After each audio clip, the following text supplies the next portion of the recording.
Lotus. I see you. These are really pretty cars.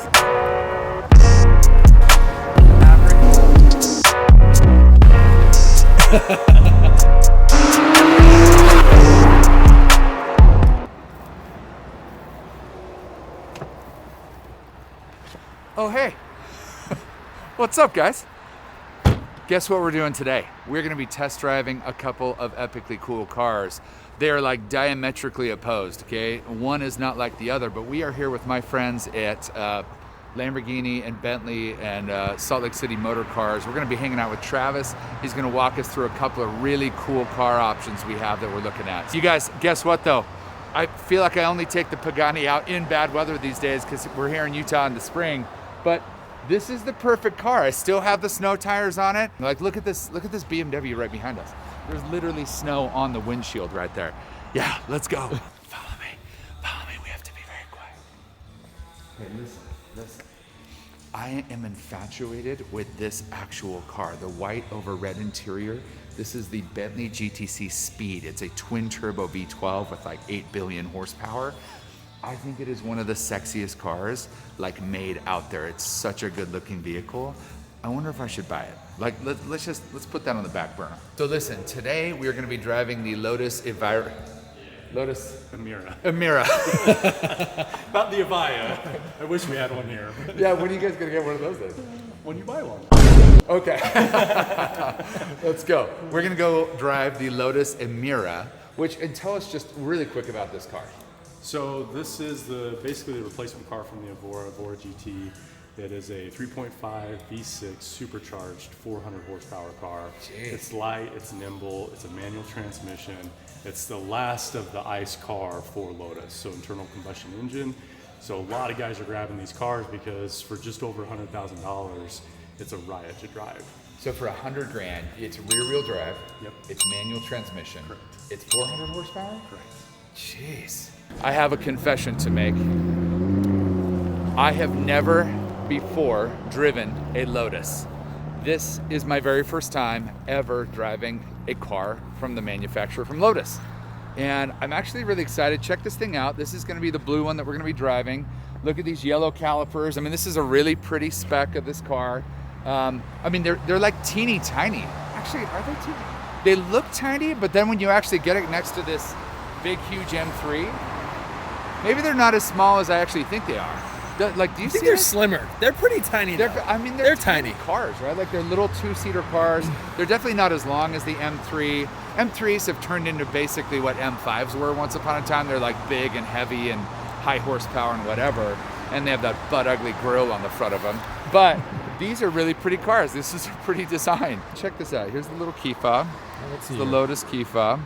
See? It's pretty simple. Like I feel like that's like the Lotus ethos, right? Simplicity. It's like, let's make it lightweight, let's make it handle well, perform well. Let's not overprice the thing, so just at 100 grand. These days, 100 grand isn't what it used to be. But these cars, I've heard good things, so let's go try them out. Am I an idiot? Let's go do this thing.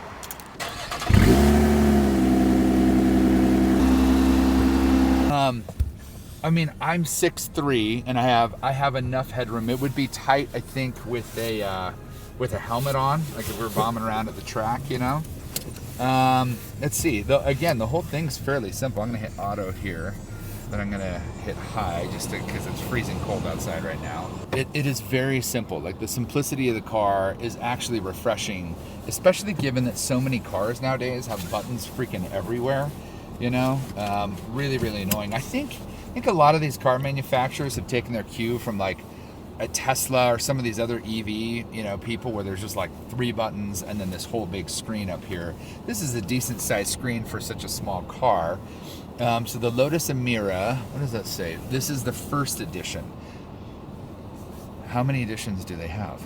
The shifter is like short shift kit. I mean, it is like, the gears are so close together on this thing, and it is very, very heavy. Like this is one of the heaviest manual transmissions I think I've ever felt in a stock car, which is interesting given how small this thing is. Everybody that's followed me for a while, you guys know how much I love manual transmission cars. Like I would prefer that every single one of my cars come with a manual transmission. I am not great on the track with a manual transmission car, but everywhere else I freaking love it. We're gonna let it warm up a little bit, but I mean, it's zippy, bro. That's zippy.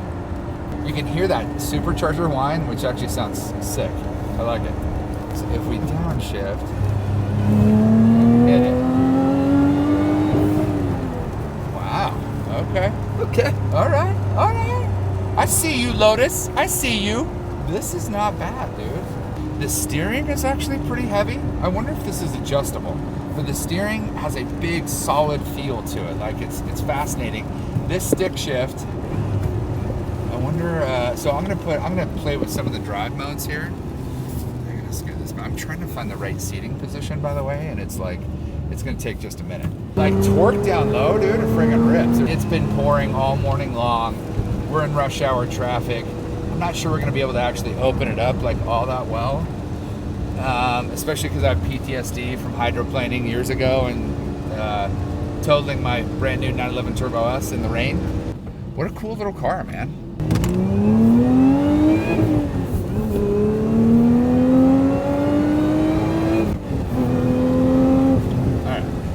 It almost feels like a weekend car or like an autocross car.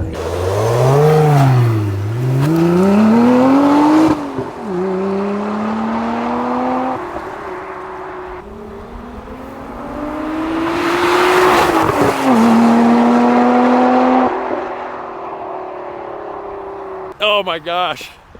That is a lot cooler outside of the car than it is inside of the car. I like that a lot, actually.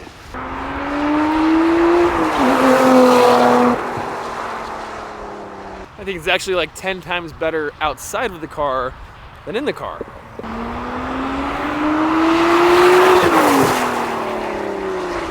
It's surprisingly tame inside of the car. Yeah. Outside, it's like amazing. Is it really? It's Dude, like no way. It's like awesome outside of the Really? car. Yeah. Okay, cool. Yeah, I don't quite get that sense. Like I hear the supercharger whine, but I don't get a lot of the exhaust noise. But Oh you're no, saying it sounds no, pretty it's darn like good. it's like a whole different car outside. Really?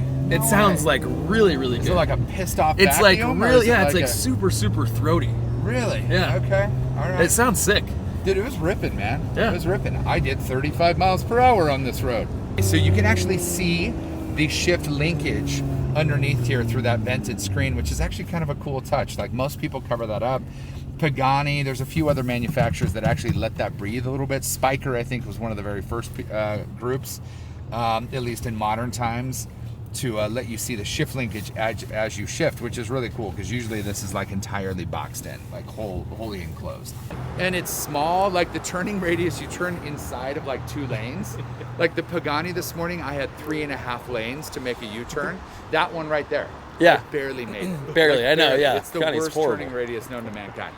Maybe not as bad as the Mclaren P1, but it's pretty darn bad. You know, the weather was really terrible today, and so I was like, oh no, which car do I take? Do I take the Storado? Do I take the Dakar? Do I take the Urus? Do I take the Escalade? There was only one obvious choice to take, though.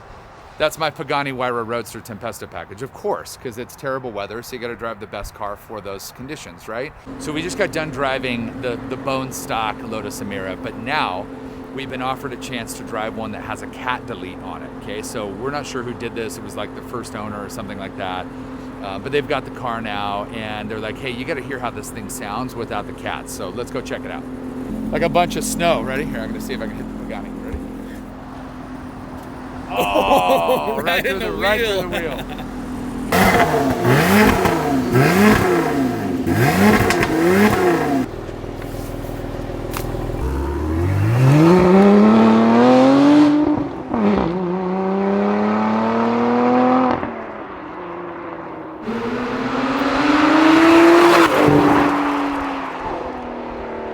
Yeah, it sounds kind of nice.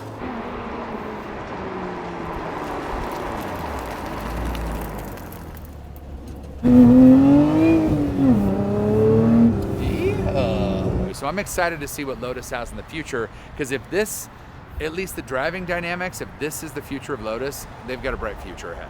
All right, guys, this is the second reason, but maybe even the more important reason that we have come to Salt Lake City Motorcars today. First of all, this is like the preeminent dealership in the state of Utah. They have Bentley, they have Lamborghini, they have Lotus. I have a feeling they're gonna wind up with a couple more brands here in the near future, but one of those brands that they're rolling out is this brand, Vintage Broncos. Half of my cars are off-road cars, and half of those cars are all like vintage kind of resto mods. I mean, we do a bunch of stuff off-road, but I love the look and feel of these early 70s, late 60s, early 70s era Ford Broncos. And so this is the latest offering from Vintage Broncos. It sits on the modern chassis of a brand new Ford Bronco. And what they've done is they've worked with Ford to get the stamping for all of the body panels for the vintage Broncos. So essentially this is a brand new Bronco that looks like a vintage Bronco, which is honestly like probably the sweet spot for these things. Let's go take it for a spin. I think this is running on 33 stock. And what they told me, because I would want to lift mine a little bit, you can just go get a standard Ford Bronco lift kit and put it on because it literally is just a new Bronco. Everything is so well done. Like check out these hinges, these door hinges. I mean, how retro inspired are they? They kind of stick out. I mean, even these old kind of mirrors and everything else. Like, I love the entire ethos of what this car is. Check out this handle, okay? It feels and looks like a new car. You got the running boards that fall down, but this interior is insane. It's like worn baseball glove leather. This is a $300,000 build. This car is $300,000. I'm thankful to Vintage Broncos for allowing me to take this out. I am very interested in ordering one of these, and I'm putting it together on the configurator right now. This is the perfect blend of modern convenience but vintage feel. So you've got the running gear of a brand new Ford Bronco, but the looks and feel of an old vintage Bronco. Now, I had an Icon Bronco, BR number 28, I think was the number on it. Phenomenal truck, phenomenal. I loved it. I put thousands of miles on it. I bought it for like $215, sold it for $265 on Bring a Trailer. Like great experience all around with that thing. This is a different beast altogether. Can you hear that? I mean, it's got that EcoBoost kind of growl to it because it is an EcoBoost car. Now, look at some of the unique touches. So you see these vintage inspired door handles? Watch this, ready? Push that down, Chase, watch what happens. So one of my highlights, my life experiences, and I talk about this fairly regularly, cars to me are nothing more than experience generators, right? Like what fun can we have in them? Who can we be with in them? How do I turn that?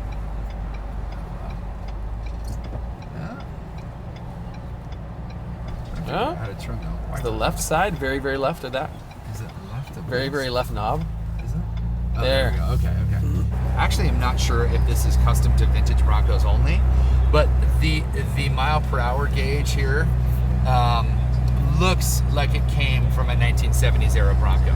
Like that's a really cool touch that they've done to this car. Like it or not, like the panel gaps on a 1970s era Bronco actually, in my opinion, add to the charm of the thing. 'Cause you got like wind blowing into the car. You know, with the right vehicle, you can actually, have water dripping in. You're like, oh, cool, I'm in a 70s era Bronco. Now, I can't imagine that water's dripping into this thing, but you still get like that bit of nostalgia that makes it a really special ride. Like they even have the old vintage inspired, Ford Bronco bumper on the back. They've got the Ford in like the white bold letters. I mean, these are like the body panels from like vintage Ford trucks, dude. Like these old Ford Broncos. You go through the rest of the car. I mean, these wheels, they are modern and they are new, but they look like the 8-hole designs of, the years past. You go through this entire thing. I mean, look at this. Like this looks like it's off of a 1972 Ford Bronco.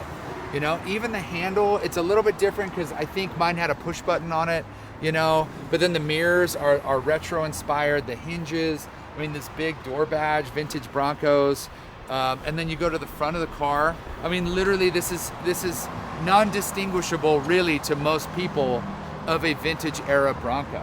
You got the Ford lettering in red, this white grille, I mean, the lights I think are high intensity discharge HID lights, but then you have, you know, this vintage bumper. Like, such a good look. What they did with this car, and then you go through this. I mean, the body gaps are literally perfect. Like, it's like such a well done vehicle. Okay, so now let's go drive the